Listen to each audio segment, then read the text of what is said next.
नमस्कार दोस्तों, उम्मीद है आप सब अच्छे होंगे। मेरा नाम प्रखर श्रीवास्तव है। स्वागत करता हूं आप सभी का गुरु घंटाल में।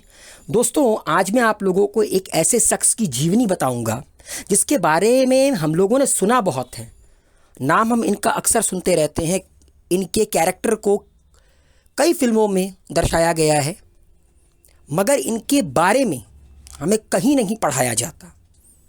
एक आयरनी है कि अगर आप बचपन से लेकर जवानी तक हिस्ट्री की किताब उठाकर पढ़ेंगे, उसके बाद जब आप किसी कंपटीशन की तैयारी करेंगे, वहाँ पर भी कहीं आपको इनका जिक्र नहीं मिलेगा, इनके ऊपर कभी कोई सवाल नहीं मिलेगा।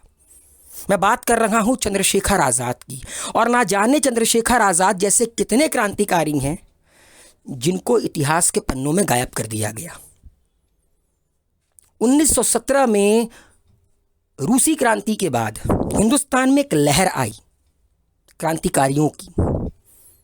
उसके पहले कांग्रेस एक संगठन था, उनमें नरम दल, गरम दल, उसके बाद गांधी जी का दौर स्टार्ट हुआ। मगर ये जो क्रांतिकारियों का दौर था ना, इन्होंने बलिदान दिए हिंदुस्तान के लिए। इनके बलिदानों को कभी सराहा नहीं गया, इनके बलिदानों को कभी उकेरा नहीं गया इतिहास के पन्नों में। और बचपन से यही सिखाया गया कि ये देश गांधी और नेहरू का है। हम 2 अक्टूबर को गांधी जयंती मनाते हैं, 14 नवंबर को चिल्ड्रंस डे मनाते हैं। लेकिन क्या किसी को पता है कि चंद्रशेखर आज़ाद का जन्म कब हुआ था? चंद्रशेखर आज़ाद ने किस दिन इस देश के लिए अपना सर्वोच्च बलिदान दिया था? चंद्रशेखर आज़ाद जैसे ना जाने कितने क्रांतिकारी हैं, भगत सिंह, राजगुरु, सुखदेव,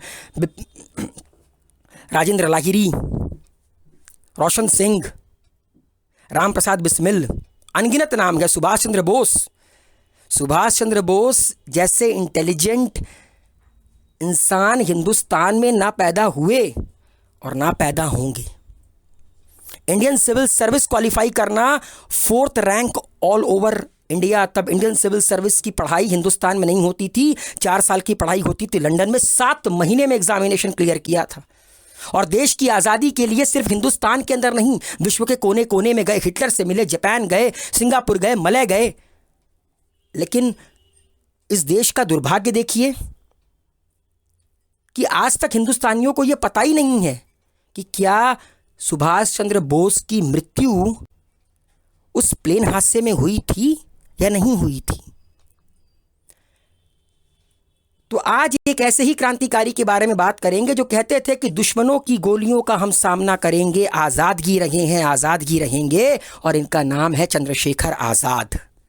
निकल पड़ते हैं आज के सफ़र पर। दोस्तों, चंद्रशेखर आज़ाद का जन्म 23 जुलाई 1906 को मध्य प्रदेश के अलीराजपुर जिले के भाबरा गांव में हुआ था। इनके पिता का नाम पंडित सीताराम तिवारी था, जो उत्तर प्रदेश के रहने वाले थे। मगर उत्तर प्रदेश में अकाल पड़ने के कारण ये मध्य प्रदेश के अलीराजपुर जिले के भाबरा स्थान पर रिलोकेट कर गए थे, मतलब कि माइग्रेट कर गए थे, क्योंकि उस दौर में आपदाएं आती रहती थीं।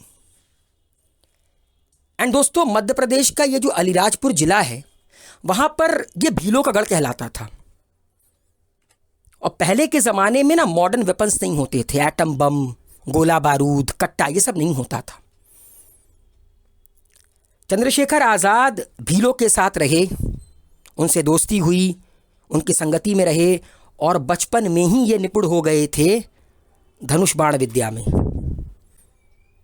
धनुष बाण विद्या में बचपन से निपुण हो गए थे। खेलने कूदने में गजब की रुचि थी, पढ़ाई लिखाई भी अच्छी करते थे। ठीक है, वर्जिश करने का उनका शौक था, एक्सरसाइज वगैरह करते रहते थे। तो एक अच्छी कदकाठी थी। स्क्रीन पर आप लोगों को नजर आ रही होगी मूंछों को ताव देते हुए। फिर एक दौर आता है जब थोड़े से बड़े होते हैं कि चंद्रशेखर आज़ाद किस तरह आज़ादी की लड़ाई में कूदे। असल में उस दौर में बनारस गढ़ हुआ करता था क्रांतिकारियों का। बड़े बड़े जो क्रांतिकारियों के प्लान्स होते थे वो बनारस में ही बनते थे। और चंद्रशेखर आज़ाद उस वक्त बनारस में पढ़ाई कर रहे थे। साल था 1919 का, मतलब मात्र 13 साल के थे। और 1919 में कुछ ऐसा होता है कि हिंदुस्तान में क्रांतिकारियों का सैलाब आ जाता है। जलियांवाला बाग ट्रेजेडी। 1919 में फरवरी में अंग्रेज एक एक्ट लेकर आते हैं, रॉलेट एक्ट। आप सबने सुना होगा। रॉलेट एक्ट क्या था? ना कोई अपील, ना कोई वकील, ना कोई दलील, कि अंग्रेजी हुकूमतों के खिलाफ अगर किसी ने भी आवाज उठाई तो उसको उठाकर जेल में डाल देंगे बिना किसी ट्रायल के 2 साल के लिए। पुलिस वालों को पावर मिल गई कि वो किसी का भी घर सर्च कर सकते थे बिना किसी वारंट के। प्रेस के ऊपर सेंसरशिप लगा दी। एक तरफ से ये गला घोटने वाला लॉ था हिंदुस्तानियों का। और 2 लोगों की गिरफ्तारी होती है, सैफुद्दीन किचलू, डॉक्टर सत्यपाल की, जिसके खिलाफ इसी रॉलेट एक्ट के अंदर इन दोनों लोगों की गिरफ्तारी होती है, जिसके खिलाफ एक शांत तरीके से प्रोटेस्ट करने के लिए लोग अमृतसर के जलियांवाला बाग में इकट्ठा होते हैं। 13 अप्रैल का दिन था, बैसाखी का दिन, बड़ा ही पावन दिन। जनरल डायर वहां पहुंचता है और उसके बाद की कहानी आप लोगों को पता है। देखिए, इसमें लिखा भी है कि how 1650 bullets change course of India's freedom struggle. 1919 का ये जो जलियांवाला बाग की ट्रेजेडी थी ना, इसने हिंदुस्तान की आज़ादी की लड़ाई को पूरी तरह मोड़ कर रख दिया। क्योंकि अभी तक हिंदुस्तान में क्रांतिकारी नहीं थे, मगर 1919 की इस ट्रेजेडी के बाद क्रांतिकारियों का सैलाब आया। भगत सिंह पहुंचते हैं। भगत सिंह खून से सनी हुई मिट्टी उठाते हैं, एक बोतल में रखते हैं, अपने पिता से कहते हैं, उनके पिता उस वक्त खेती कर रहे थे, कि पिताजी अगर मैं इस बंदूक को इस खेत में गाड़ दूं तो क्या यहाँ पर बंदूकें उगेंगी? मैं इन बंदूकों से अंग्रेजों को मार कर निकालना चाहता हूं अपने हिंदुस्तान से। चंद्रशेखर आजाद भी कूद पड़ते हैं आज़ादी की लड़ाई में और कहते हैं कि मैं गांधी जी के साथ हूं, मैं दिलाऊंगा भारत को आज़ादी। क्योंकि जिस तरह से जनरल डायर ने जलियांवाला बाग ट्रेजेडी को अंजाम दिया, कहीं ना कहीं इनके मन में यह सवाल उठा कि क्या हम जानवर हैं जिनको बिना किसी कारण के मार दिया जाता है उन्हीं के देश में, और मुट्ठी भर लोग, मुट्ठी भर अंग्रेज बंदूक के दम पर जो इस देश में हुकूमत कर रहे हैं, क्या वो हमें इसी तरह मारते रहेंगे और हम चुप रहेंगे? तो जब पहली बार इनको सजा होती है, बड़े छोटे से थे, 13-14 साल के थे, इनकी पेशी होती है अदालत में। जज इनसे एक सवाल पूछता है कि तुम्हारा नाम क्या है? और जो जवाब देते हैं ना, ये जवाब निश्चित कर देता है कि ये इंसान भारत की आज़ादी की लड़ाई में ना एक बहुत बड़ा योगदान देगा, इसका नाम अमर हो जाएगा। चंद्रशेखर आज़ाद कहते हैं, मेरा नाम आज़ाद है, मेरे पिता का नाम स्वतंत्रता है और मेरा पता जेल है। 14-15 साल के लड़के के मुंह से ऐसा जवाब सुनकर जज का दिमाग भन्ना जाता है। पहली बात तो उसको समझ में नहीं आता करे तो करे क्या, लेकिन वही है, उनकी हुकूमत रहती है। 15 कोड़ों की सज़ा मुकर्रर की जाती है जज के द्वारा। मतलब सोच रहे हैं, 15 साल की उम्र में कहते हैं कि मेरा नाम आज़ाद है, मेरे पिता का नाम स्वतंत्रता है और मेरा पता जेल है। 15 कोड़ों की सज़ा मुकर्रर होती है। एक एक कोड़े पर इनके शरीर के चमड़े अलग होते हैं, मगर ये सुनिश्चित हो जाता है कि आज 15 कोड़े पड़े हैं ना, ये 15 कोड़े अंग्रेज़ी हुकूमतों की ताबूत में आखिरी कील साबित होंगे। 1919 के जलियांवाला बाग ट्रेजेडी के अगेंस्ट में गांधी जी 1920 1 अगस्त को नॉन कोऑपरेशन मूवमेंट स्टार्ट करते हैं और कहते हैं कि अगर आप 1 साल, हिंदुस्तानियों से कहते हैं कि अगर आप 1 साल नॉन कोऑपरेट करेंगे अंग्रेज़ों के साथ तो मैं वादा करता हूं कि 1 साल में देश आज़ाद हो जाएगा। नॉन कोऑपरेशन का मतलब कि अंग्रेज़ों की दी हुई हर चीज़ का बहिष्कार करो, उनके बनाए गए कपड़े, उनकी दी हुई नौकरियां, उनके बनाए गए स्कूल, सबका बहिष्कार करो। इनकी कमर इसी तरह टूट जाएगी, ये हिंदुस्तान छोड़कर भाग जाएंगे। 1920 के बाद 1921 आया, 1 साल खत्म हो गया। 1922 में चौरी चौरा कांड होता है। चौरी चौरा जो कि गोरखपुर में एक जगह है, वहां पर चौरी चौरा हत्याकांड होता है। 22 पुलिस वाले जिंदा जला दिए जाते हैं और Mahatma Gandhi non cooperation movement called off कर देते हैं। पूरा हिंदुस्तान स्तब्ध रह जाता है कि ये क्या हुआ, कि महात्मा गांधी ने एक बार भी नहीं सोचा कि महात्मा गांधी के कहने पर लोगों ने अपनी नौकरियां छोड़ दी, लोगों ने अपने प्रॉपर्टी बेच दी, लोगों ने अपने बच्चों को स्कूलों से निकालकर घरों में पढ़ाना शुरू कर दिया। महात्मा गांधी ने एक बार भी नहीं सोचा। और यहीं से चंद्रशेखर आज़ाद और महात्मा गांधी के रास्ते अलग अलग हो जाते हैं। इनकी सोच बहुत अलग अलग थी। चंद्रशेखर आज़ाद का मानना था कि मेरे घर में घुसकर अगर कोई मुझे मारेगा ना तो मैं उसको ये अनुमति प्रदान नहीं करूंगा। मेरे अगर दाएं गाल में कोई मारेगा ना तो मैं बायां गाल आगे नहीं करूंगा, उसको वहीं मार दूंगा। चंद्रशेखर आज़ाद के रास्ते यहीं से अलग होते हैं और उसी वक्त एक नई संगठन का जन्म होता है। राम प्रसाद बिस्मिल, योगेश चंद्र चैटर्जी, सचिंद्र सान्याल ये मिलकर बनाते हैं हिंदुस्तानी प्रजातांत्रिक संघ, जिसको कहा जाता है हिंदुस्तान रिपब्लिक एसोसिएशन। सबसे बड़ा क्रांतिकारी संगठन। बाद में जाकर इसमें बड़े बड़े क्रांतिकारी शामिल होते हैं, राजगुरु, सुखदेव, भगत सिंह जैसे बड़े बड़े क्रांतिकारी शामिल होते हैं, जिनका मानना था कि हिंदुस्तान को आज़ादी चुप रहने से नहीं मिलेगी, सिर्फ अहिंसा के रास्ते पर चलकर आपको आज़ादी नहीं मिलेगी।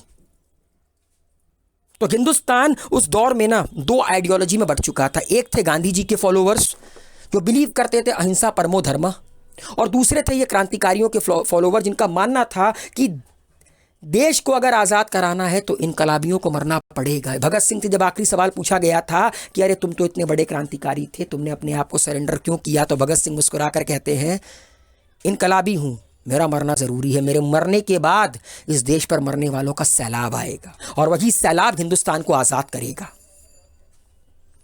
और जब इन्होंने ये बात कही थी ना, 21, 22, 23 साल की उम्र थी। क्या उम्र थी? कोई उम्र नहीं थी। एंड दोस्तों, उसके बाद इस ऑर्गेनाइजेशन ने अपनी मॉडस ऑपरेंडी बनाया कि सबसे पहले अमीरों को लूटो, जो देश का पैसा अंग्रेज़ों के बदौलत गाड़ के रखे हुए हैं, जो देश के अंदर रहकर ही देश के साथ गद्दारी कर रहे हैं, उनको लूटो, अंग्रेज़ों को लूटो। क्योंकि अगर अंग्रेज़ों से लड़ना है तो हथियार तो लगेगा, हथियार खरीदना है तो पैसा तो लगेगा, तो पैसा कहां से आएगा? लूटो।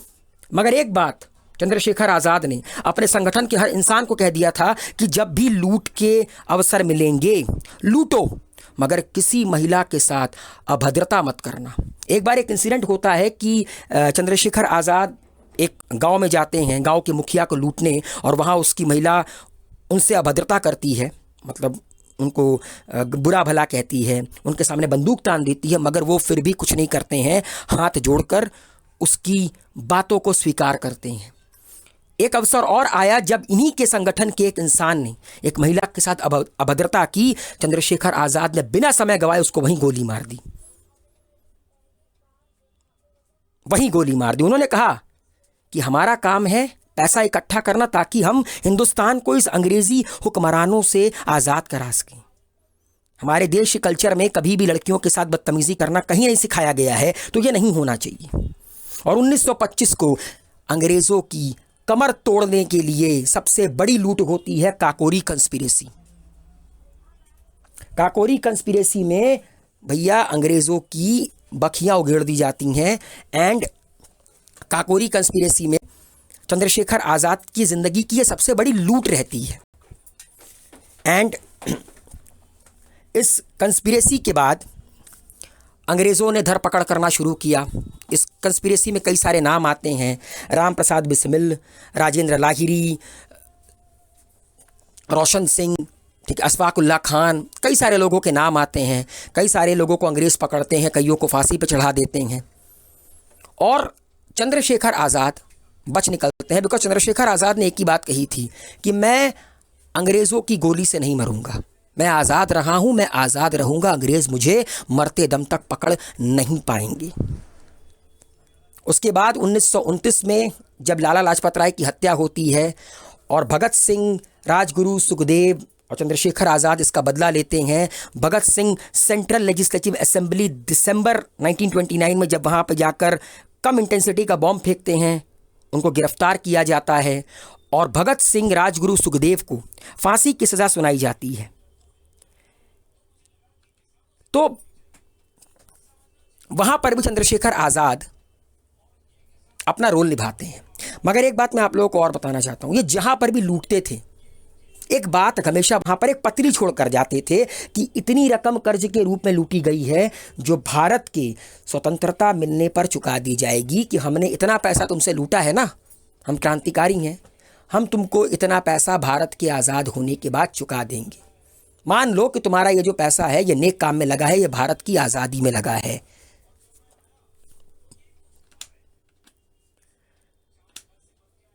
तो 1929 में भगत सिंह पकड़ाते हैं। 1930 में महात्मा गांधी अपना सॉल्ट सत्याग्रह करते हैं।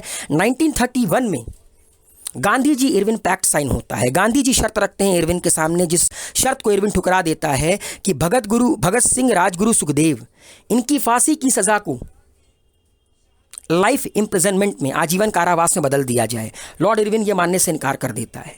27 फरवरी 1931 को चंद्रशेखर आज़ाद पंडित नेहरू से मिलते हैं और उनके सामने गुहार लगाते हैं कि गांधी जी पर लॉर्ड इरविन, मतलब गांधी जी लॉर्ड इरविन पर दबाव बनाए कि इन तीनों की फांसी की सज़ा को हटाकर उम्र कैद में बदल दें। मगर नेहरू इस बात को मानते नहीं हैं, नेहरू इस बात को सुनते नहीं हैं। तो थोड़ी बहस हो जाती है चंद्रशेखर आज़ाद और नेहरू के बीच में, क्योंकि चंद्रशेखर आज़ाद का मानना था कि अगर गांधी जी चाहते तो गांधी जी लॉर्ड इरविन पर यह दबाव बना सकते थे। गांधी जी के ऊपर इसके बाद बहुत सवाल उठे कि गांधी जी ने क्यों भगत सिंह को नहीं बचाया। अगर गांधी जी चाहते तो गांधी जी भगत सिंह को बचा सकते थे। एंड एक कंस्पिरेसी और है, मैं आपको बताता हूं। तो फिर जब इनकी बात नहीं बनी तो इलाहाबाद में नेहरू जी का घर था, वहाँ पे उनसे मिलने गए। वहाँ पे उन्होंने अपनी बातें रखी। नेहरू जी ने उनकी बातें मानने से इनकार कर दिया। उसके बाद चंद्रशेखर आज़ाद नेहरू जी के घर से निकलते हैं और अल्फ्रेड पार्क की तरफ जाते हैं। वहाँ पर वो अपने एक दोस्त सुखदेव राज से मिले और इसी बारे में चर्चा कर रहे थे कि सीआईडी का एसएसपी नॉट, मतलब चर्चा कर रहे थे कि क्या करना है, आगे कैसे करना है। तभी पता चलता है कि उनकी मुखबिरी कर दी गई है और पूरे के पूरे अल्फ्रेड पार्क को अंग्रेज़ों ने घेर लिया है। अंग्रेज़ों की सीआईडी की एसएसपी नॉट ने भारी पुलिस बल के साथ पूरे अल्फ्रेड पार्क को घेर लिया। दोनों ओर से भयंकर गोलीबारी हुई। तब तक चंद्रशेखर आज़ाद लड़े जब तक कि उनके पास आखिरी गोली नहीं बची थी। और आखिरी गोली उन्होंने खुद को मारी, क्योंकि वो कहते थे आज़ाद हूँ, आज़ाद ही रहूँगा, अंग्रेज़ों की गोली से तो नहीं मरूँगा। स्क्रीन पर आपको नज़र आ रहा होगा उनका शव है। और दूसरी तरफ उन्होंने जब अपने आप को गोली मारी, तो सवाल ये उठता है कि जो चंद्रशेखर आज़ाद कभी पकड़ाए नहीं, जिस चंद्रशेखर आज़ाद की मुखबिरी कोई नहीं कर पाया, वो अल्फ्रेड पार्क से निकलते हैं, वो नेहरू के घर से निकलते हैं, अल्फ्रेड पार्क जाते हैं। अचानक से अंग्रेज़ों को खबर कहाँ से लग जाती है। तो इतिहास तो ये भी कहता है, कई सारे इतिहासकार तो ये भी कहते हैं कि पंडित नेहरू ने चंद्रशेखर आज़ाद की मुखबिरी की थी। अब ये कितना सच है, ये कितना सही है, अब ये तो नेहरू जाने, चंद्रशेखर आज़ाद जाने, क्योंकि हम तो उस दौर में थे नहीं, बड़े बड़े इतिहासकार उस दौर में नहीं थे और कई बातों को तो छिपा दिया गया, दबा दिया गया। तो दो कंट्रोवर्सी निकल कर आई कि महात्मा गांधी ने भगत सिंह, राजगुरु, सुखदेव को क्यों नहीं बचाया, और नेहरू से मिलने के बाद जब चंद्रशेखर आज़ाद अल्फ्रेड पार्क में गए तो अंग्रेज़ों को खबर कहाँ से मिली। तो ये पूरी की पूरी जो जीवनी थी चंद्रशेखर आज़ाद की थी। शेरों की तरह जिए और शेरों की तरह अपना सर्वोच्च बलिदान दिया देश को। पूरी ज़िंदगी आज़ाद थे, पूरी ज़िंदगी आज़ाद रखे।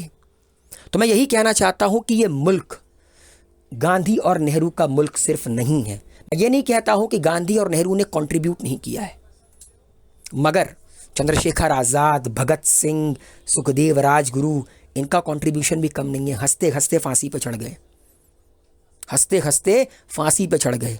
अगर ये सिर्फ अपने बारे में सोचते ना तो कभी भी 21-22 साल की उम्र में फांसी पे नहीं चढ़ते। तो उम्मीद है मेरे द्वारा एक्सप्लेन किया गया आप लोगों को ये चंद्रशेखर आज़ाद की जीवनी पसंद आई होगी। वीडियो को लाइक, शेयर, कमेंट कीजिए, गुरु घंटाल को सब्सक्राइब कीजिए, बेल आइकन के बटन को प्रेस करना ना भूलिएगा। Thank you so much.